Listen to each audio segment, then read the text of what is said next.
Essa é a parte 4. Vamos falar um pouquinho sobre aprender a confrontar o inimigo. Então, a gente já falou sobre a escola de oração. Nós já falamos sobre a identidade do guerreiro, sobre retaliação e confronto. Nós não estamos brincando com o inimigo assim que está fingindo que ele é mau. Ele é mau mesmo. Ele é assassino, homicida desde o princípio. Então, pureza e santidade vão ser exigências para que a gente trabalhe nessa área. Cuidado com a família é exigência para que a gente não sofra a perda dos nossos filhos. Tá bom, gente? Então, vamos falar sobre guerra, a escola de guerra, aprendendo a confrontar o inimigo. Oração, essa oração de intercessão, ela funciona como uma arma de combate. Lembra que nós falamos sobre 9 tipos de oração? De gratidão, de louvor, de confissão, de arrependimento? Essa aqui é de guerra, olha. E rogo-vos, irmãos, por nosso Senhor Jesus Cristo e pelo amor do Espírito, que combatais comigo nas vossas orações por mim a Deus. Então, o que Romanos 15:30 leva a gente para um lugar de guerra na oração? Deus é um Deus que busca intercessores. Ezequiel 22, a partir do verso 23, diz que veio a palavra do Senhor, dizendo: filho do homem, dize à terra de Israel, tu és terra que não está, olha só, falta pureza, aqui tem pecado, hein? Aqui tem iniquidade e transgressão, que não tem chuva no dia da indignação, conspiração dos seus profetas, olha, profetas que conspiram. Olha como é que a cidade, olha como é que Jerusalém, repara que o juízo de Deus é sempre contra a cidade. Ai de ti, Corazim, ai de ti, Betsaida, ai de ti, Cafarnaum, olha, caiu a grande Babilônia, Jerusalém você mata os profetas, apedrejos que te são enviados. Repara que existe um juízo contra o pecado da cidade. Conspiração dos seus profetas há no meio dela, os sacerdotes transgridem a minha lei, os seus príncipes no meio dela são como lobos. Contra o povo da terra praticam extorsão, andam roubando, fazem violência ao aflito e necessitado. Busquei entre eles um homem ou uma mulher que tapasse o muro, se colocasse na brecha perante mim a favor desta terra, para que eu não a destruísse, mas a ninguém achei. Por isso eu derramarei sobre eles a minha indignação. Deus está buscando aqui um intercessor, alguém que fica na brecha. Então, os profetas são responsáveis por trazer o povo de volta para Deus. A voz profética não anuncia coisas boas, anuncia o seguinte: se arrependa.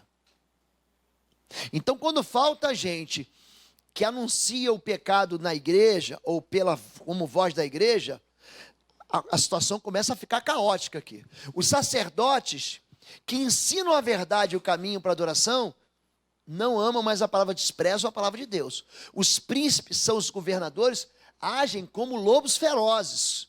E o povo é o restante da população. Se essas 4 classes se corromperem, não há desespero ainda. Porque Deus vai buscar um intercessor.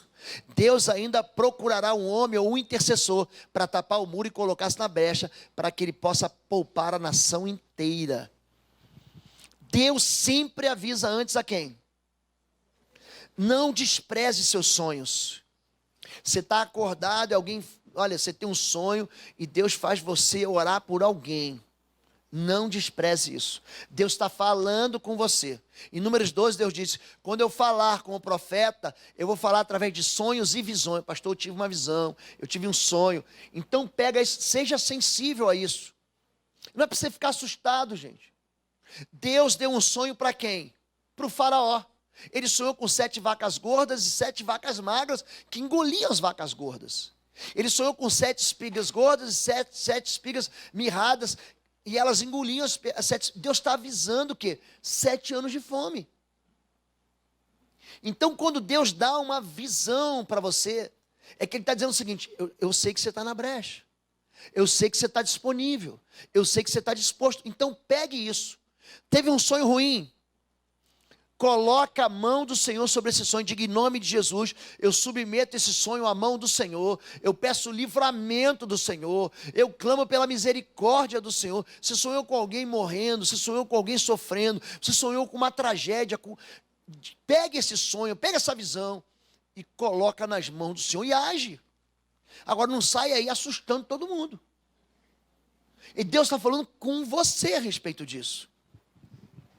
Vá depressa à grande cidade de Nínive, pregue contra ela, porque sua maldade subiu até a minha presença. Veja bem, a cidade, Deus está trazendo juízo sobre a cidade. Então o Senhor disse: esconderei de Abraão o que eu estou para fazer? As acusações contra a cidade, contra Sodoma e Gomorra são tantas, o seu pecado tão grave, que descerei para ver. Qual é uma tolice na palavra ou na doutrina de batalha espiritual? É falar sobre demônios territoriais. Eu ensino isso no estágio de guerra. Os demônios não são territoriais. A Bíblia não ensina isso, gente. Tem gente que pega lá Mateus 5 e fala: ó, não nos mande para fora dessa província, a legião de demônios do endemoniado gadareno. Ou Marcos 10, o príncipe da Pérsia não nos deixou. E traduz isso para uma doutrina de demônios territoriais. Demônio não é territorial não, gente. O pecado é que é territorial. É por isso que a voz diz: arrependa-se. Se a cidade se arrepender, o demônio vaza. Nínive, olha, Cafarnaum, você está pensando que vai subir para o céu? Em verdade vos digo que depressa vai descer o inferno. Porque se fossem feitos sinais em Sodoma e Gomorra, que foram feitos aqui, eles existiriam até hoje. Por que que as cidades são destruídas? Por causa do pecado. Deus se afasta, o pecado não dá um cartão vermelho para Deus? Dá ou não dá, gente? E aí o diabo faz a festa. Então não é que o demônio é territorial, é que o pecado é territorial. Aqui ele está mandando, fala assim: vai lá, eu vou destruir Sodoma e Gomorra. Aí Abraão fala assim: não, Deus, espera aí. Se tiverem 50 justos, ele dá uma oportunidade de você, de eu, intercessor, pedir paz em favor da cidade. Busquem a prosperidade da cidade para o qual os deportei e orem ao Senhor a favor dela, porque a prosperidade de vocês depende da prosperidade dela. Tem crente, eu não sei se você é de esquerda ou de direita, não me importa, que tem crente orando contra o Bolsonaro. Olha que tolice, ainda que fosse o Haddad. Olha que tolice. A minha prosperidade depende da prosperidade do meu país.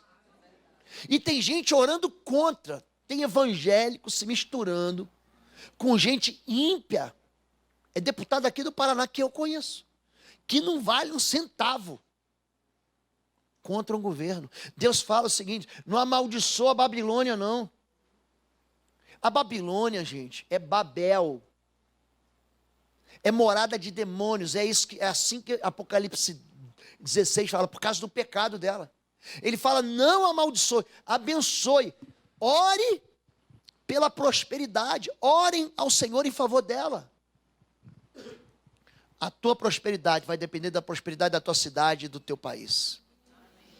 Você é líder do Ministério de Intercessão, comece a orar pelo seu país, pelo seu governo, pelo seu presidente, pelo Congresso Nacional. Então vocês clamarão a mim, virão orar a mim, e eu ouvirei, e me deixarei ser encontrado de vós, declara o Senhor. Eu os trarei de volta do cativeiro.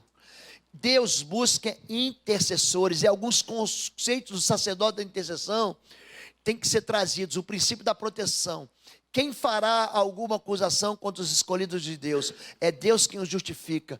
Quem os condenará? Foi Cristo que morreu, mas que ressuscitou. Está à direita de Deus e também intercede por nós. Intercessão enfrenta acusações e sentenças contra os filhos de Deus.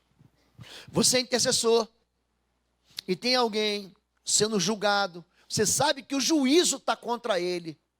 Você entra para interceder por essa pessoa. Gente, pode ser um filho, pode ser um amigo, pode ser um conhecido, pode ser alguém fazendo uma lambança na vida. Deus tem misericórdia. O apóstolo Paulo estava fazendo uma lambança. E Ananias está falando com Deus. Deus, para de falar, Ananias. Não, Deus, para de falar. Você vai lá e vai orar por ele. Mas ele é perseguidor, ele está fazendo mal. Vai lá e ora por ele. Ele está lá na rua direita, na casa do curtidor. Ele sabe o endereço. Você acha que Deus não sabe qual é o endereço da sua casa? Ele sabe teu CEP, teu CPF, ele sabe tua identidade, teu número de passaporte, ele sabe o teu sangue, se é O positivo, A negativo. Ele sabe tudo, ele sabe detalhes. Ele sabe até quantos fios de cabelo estão na sua cabeça. No meu caso aqui, é uma contagem regressiva, mas ele sabe tudo. Ele fala, vai lá, intercede por ele. Ele está em jejum há 3 dias.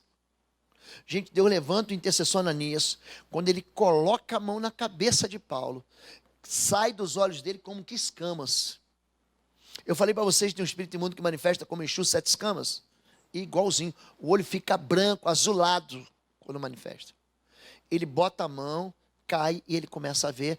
E ele é batizado em nome do Pai, do Filho e do Espírito Santo. Ali Deus muda a história daquele perseguidor. Deus fala o seguinte para Ananias: eu vou fazer ele ver o quanto ele vai ter que sofrer pelo meu nome. A intercessão opera num princípio de pacificação. Então o Senhor me disse, ainda que Moisés e Samuel estivessem diante de mim, intercedendo por este povo, eu não lhes mostraria favor. Gente, aqui Deus está tão decepcionado. Ele está falando o seguinte, nós oramos e Deus mostra favor.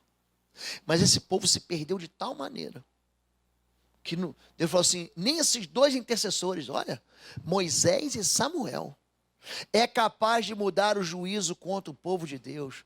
Número 3, princípio da penetração. Então me disse, não temas, Daniel, porque desde o primeiro dia em que aplicaste teu coração a compreender e humilhar-te perante o teu Deus, são ouvidas as tuas palavras, e eu vim por causa das tuas palavras. Ore com voz audível. Para com essa história de que eu vou orar em silêncio, porque senão o diabo vai roubar a minha oração. Quem já ouviu isso, gente? Isso é tolice. Isso é criancice gospel evangélica. Jogue isso fora. Ore em voz audível e concorde na terra. Eu concordo aqui na terra que o teu servo vai ser um pastor cheio da glória do Senhor. Que ele vai crescer na graça, no conhecimento, na salvação. Você concorda? Que o Senhor vai usar ele com poder, que a casa dele vai ser chamada casa de vitória do Senhor. Você tem que falar. É uma ação de fé que acontece no mundo físico, mas que penetra, afeta, influencia e mobiliza o mundo espiritual. Ele orou. Ele está dizendo, não tenha medo. Desde o primeiro dia. Gente, aqui passaram 21 dias que ele está jejuando. Mas desde o primeiro dia, as suas palavras são ouvidas. Eu vim. Deus mandou um anjo por causa de um homem falando.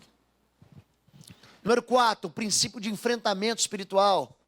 Disse também o Senhor, Simão, Simão, eis que Satanás vos pediu para vos cirandar como trigo, mas eu roguei por ti para que a tua fé não desfaleça.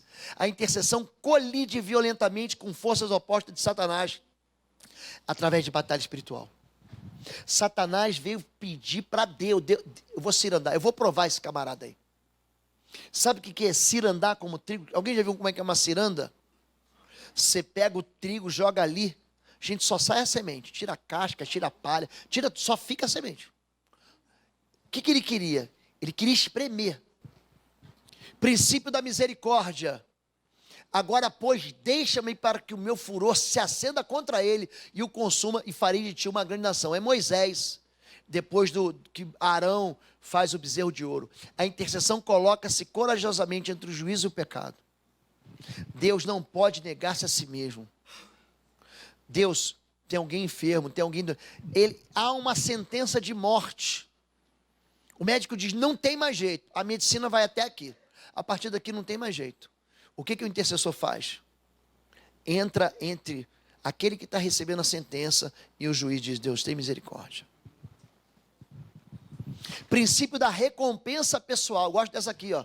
Jó 42:10. Mudou o Senhor a sorte de Jó quando este orava pelos seus amigos, e o Senhor deu-lhe o dobro de tudo o que antes possuía. O intercessor colhe todo o amor que semeia. Você está orando pelos outros. Você está orando pelos outros. Mas Deus dá para você o dobro. É muito interessante esse princípio. É o princípio da recompensa pessoal. Princípio da libertação. O Senhor disse, eu vi muito bem a miséria do meu povo que está no Egito. Ouvi o seu clamor contra os seus opressores, conheço os seus sofrimentos. Olha só, ele ouviu e conhece.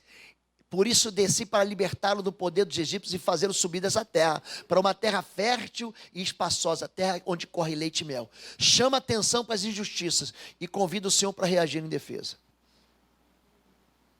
O modus operandi da oração intercessória, ele é manifesto aqui em 5 palavras. Número 1, orar sempre, orar com toda oração e súplica, orar por todos os santos, vigiar com toda perseverança e orar no Espírito. Isso tudo está onde? Está em Efésios capítulo 6. Quando ele fala tomar a armadura, ele vai repetindo sobre oração. Então você toma a armadura para quê? Para fazer guerra. É isso que Efésios não diz que a armadura serve para quê? Para quê, gente? Para a gente entrar em combate. E o combate é a oração. É isso que a gente não entende. Orar sempre, entuchando, encontrar-se ou permanecer na presença do rei, a fim de pleitear ou apelar, tanto a favor quanto contra outros. Você fala, Deus, afasta de mim dos meus adversários. Deus, abençoa a minha família. Essa palavra se mistura com orar com toda oração e súplica. Enteux, também grego, é um termo técnico de aproximação de um rei. Eu vou pedir uma audiência lá para o governador, para o presidente, para o rei. Um rei que pode me favorecer, pode resolver meus problemas. Orar por todos os santos aqui é uperuntuxa, importunar o rei com petições para si ou para alguém, assediar com pedidos ou assaltar alguém com clamores. Lembra daquela mulher batendo na porta do juiz? Lembra disso? Significa que eu não vou desistir enquanto Deus não julgar minha causa. Isso é Marcos 7. A mulher cirofenícia vai entrar de Jesus, a minha filha jaz endemoniada em casa, os discípulos despedem ela, Jesus fica em silêncio, Jesus não vou te dar, não é lícito dar para os cães o pão do filho, e ela insiste, até que Deus muda a ideia, não, mulher grande é a tua fé, vai, eu quero só a migalha, pronto, você ganhou então. 4, vigiar com toda a perseverança na oração, é paga é traduzida 2 vezes, colidir pela violência, enfrentar forças opostas de Satanás, estar vigilante, manter-se em alerta como um soldado sentinela, como um soldado de guarda. E 5, orar no Espírito, colocar-se na brecha para defender alguém, ou erguer um murro em torno de alguém. Eu sempre oro, Senhor Deus, levanta as tuas muralhas de defesa. Eu sempre oro assim. Quando a Bíblia diz em Zacarias, o Senhor será como uma muralha de fogo em volta do seu povo. É isso, é desse jeito que eu faço. É desse jeito que a intercessão faz. Então, entuchando, se aproximar do rei para apelar um favor. E quando chegaram à multidão, aproximou-se-lhe um homem, pondo-se de joelhos diante dele, e dizendo, Senhor, tem misericórdia do meu filho, que é lunático e sofre muito. E Mateus 17 fala lunático. E Marcos 9 fala endemoniado, de um espírito de morte, pois muitas vezes cai no fogo e muitas vezes na água. Josué 15, 19, dá-me uma bênção, pois me deste terra seca, dá-me também as fontes das águas. Então lhe deu as fontes superiores e as fontes interiores. Então se aproxime para pedir um favor, fazer uma reunião com Deus que seja favorável. Pai, eu estou trazendo para o Senhor meu filho aqui, vamos resolver esse problema? É nesse sentido aqui que acontece essa intercessão. Você vê que sempre a palavra intercessão está ligada ao encontro. Ou você vai encontrar com Deus para pedir paz, ou você vai encontrar com o diabo para fazer guerra e mandar ele para fora. Sempre. Esse é o contexto da intercessão. A intercessão é um contexto de encontro, de colisão. Enteux, se aproximar de um rei que pode conceder misericórdia e perdão. Mas Adonias, com medo de Salomão, foi agarrar-se às pontas do altar. Então informaram a Salomão, Adonias está com medo do rei Salomão, está agarrado às pontas do altar. Ele diz, que o rei Salomão me jure que não matará o seu servo pela espada. É quando você faz a lambança, ou quando alguém faz a lambança, e você pede por misericórdia. Já pediu misericórdia ao Senhor? Pronto, eu já pedi, está aqui, é isso aqui. Contar com a longanimidade, com a compaixão, com o amor de Deus. Pai, peço misericórdia pelos pecados de minha família ou os meus pecados. Isso aqui é intercessão também. Número 3, o perentucha, importunar. Aqui a palavra certa é importunar o rei com petições ou clamores. O rei perguntou de novo, Rainha Esther, qual é o seu pedido? Você será atendida. Presta atenção nesse texto. Ela está dentro do castelo do rei, e ela tem medo de falar com o rei. Qual o seu desejo? Mesmo que seja metade do meu reino, isso lhe será concedido. Então a rainha Esther respondeu, se posso contar com o favor do rei, Se isso lhe agrada, poupe a minha vida e a vida do meu povo. Este é o meu pedido e o meu desejo, pois eu e meu povo fomos vendidos para destruição, morte e aniquilação.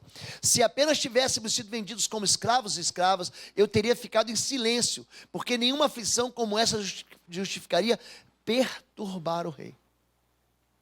É você falar com Deus, é falar com o Senhor insistentemente e não desistir. Eu faço muito isso aqui, muito.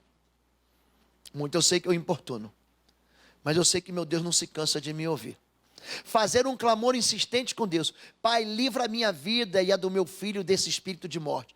Isso é importunar, é não desistir.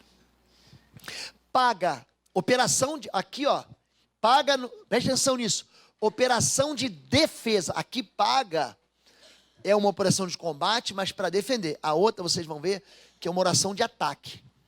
Operação de defesa, criando cerca de proteção contra o juízo de Deus. Vocês não foram consertar as brechas do muro para a nação de Israel, para que ela pudesse resistir firme no dia do Senhor. Nós, intercessores, construímos proteções. Você vai ter o pastor que você merece. Tem um livro aí do Peter Wagner chamado Escudo de Oração na livraria. É muito bom. E tem um outro do pastor Cote chamado A Oração do Justo, que também é muito bom. São 2 livros que eu recomendo, tá bom?